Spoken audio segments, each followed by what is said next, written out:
From Macau, the opium traders would sail up to a deserted island called Lintin, Solitary Nail.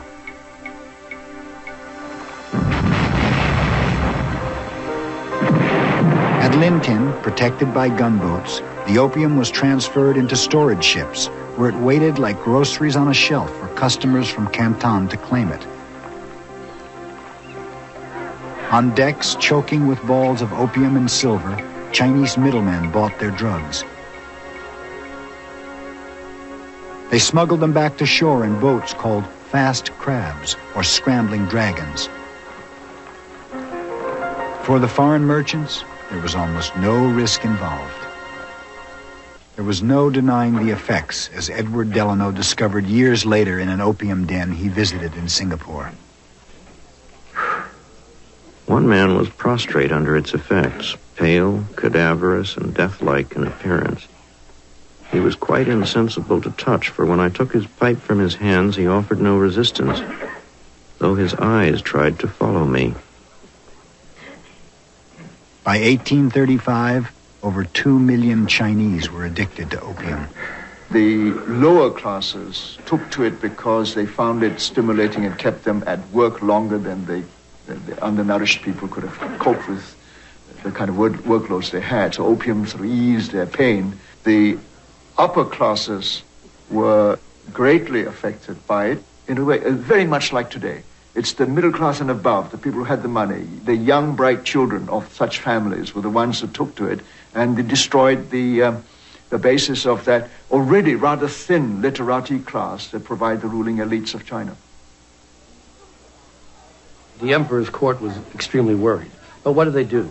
Well, some people said, conventionally, of course, let's just punish all the opium smugglers. The others said, let's punish both the smugglers and the opium eaters. A third group said, why not legalize opium?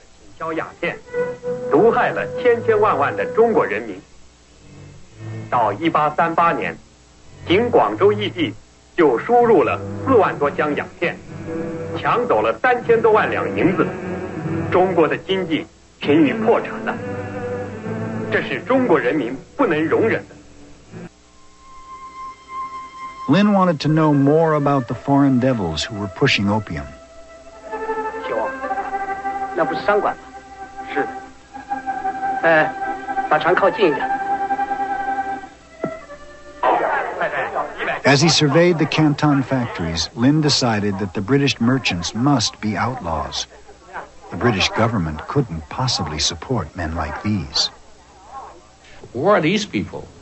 Just a bunch of real barbarians who drink and who eat and who do all these nasty things and who, of course, smuggle opium.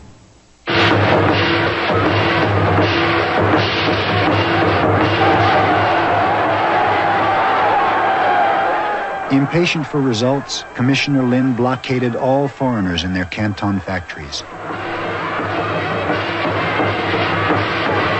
Then he forced the Canton traders to hand over their entire opium stock, over 3 million pounds. Not wanting to burn it lest people inhale the fumes, he ordered it dissolved in river trenches.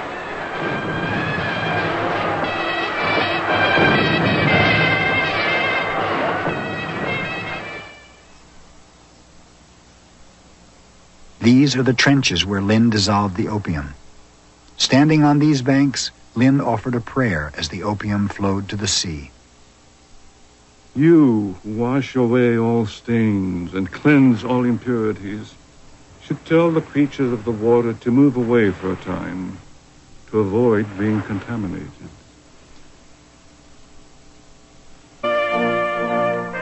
But Great Britain was a tiny island with a small seafaring population, the very antithesis of enormous self-sufficient China.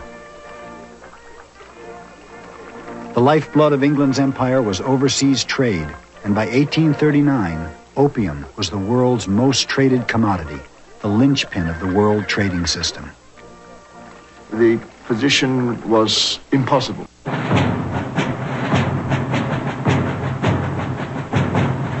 In 1839, the British sent an armada to China to demand satisfaction and reparation. 16 warships, 4,000 troops, 540 guns, 4 armed steamers, 3,000 tons of coal, and 16,000 gallons of rum for the men. The steamship was Britain's secret weapon.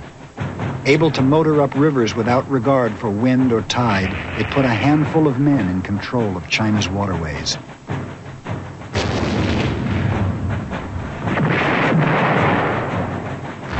For the first time in China's history, seaborne barbarians made their way up the Yangtze River to the junction of the Grand Canal, blocking the inland waterway to Peking.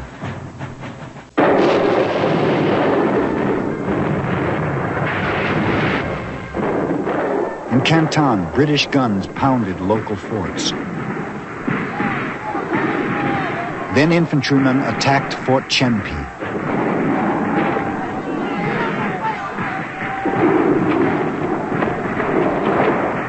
The British troops killed all but a handful of the 700 defenders.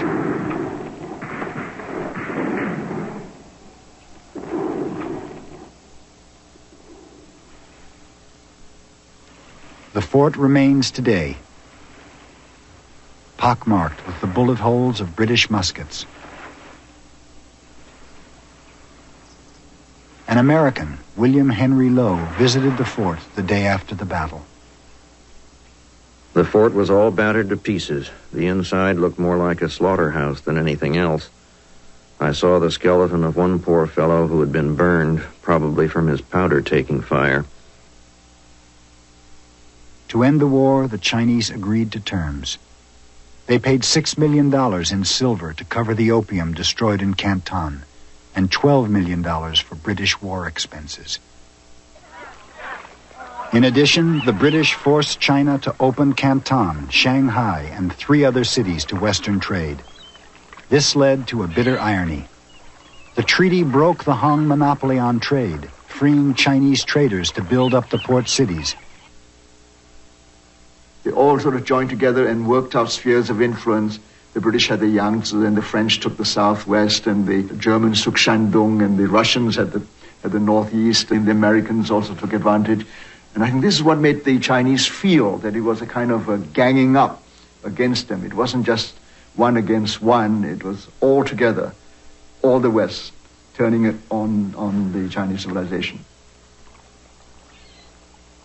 The British took what would become the biggest prize of the Opium War, Hong Kong.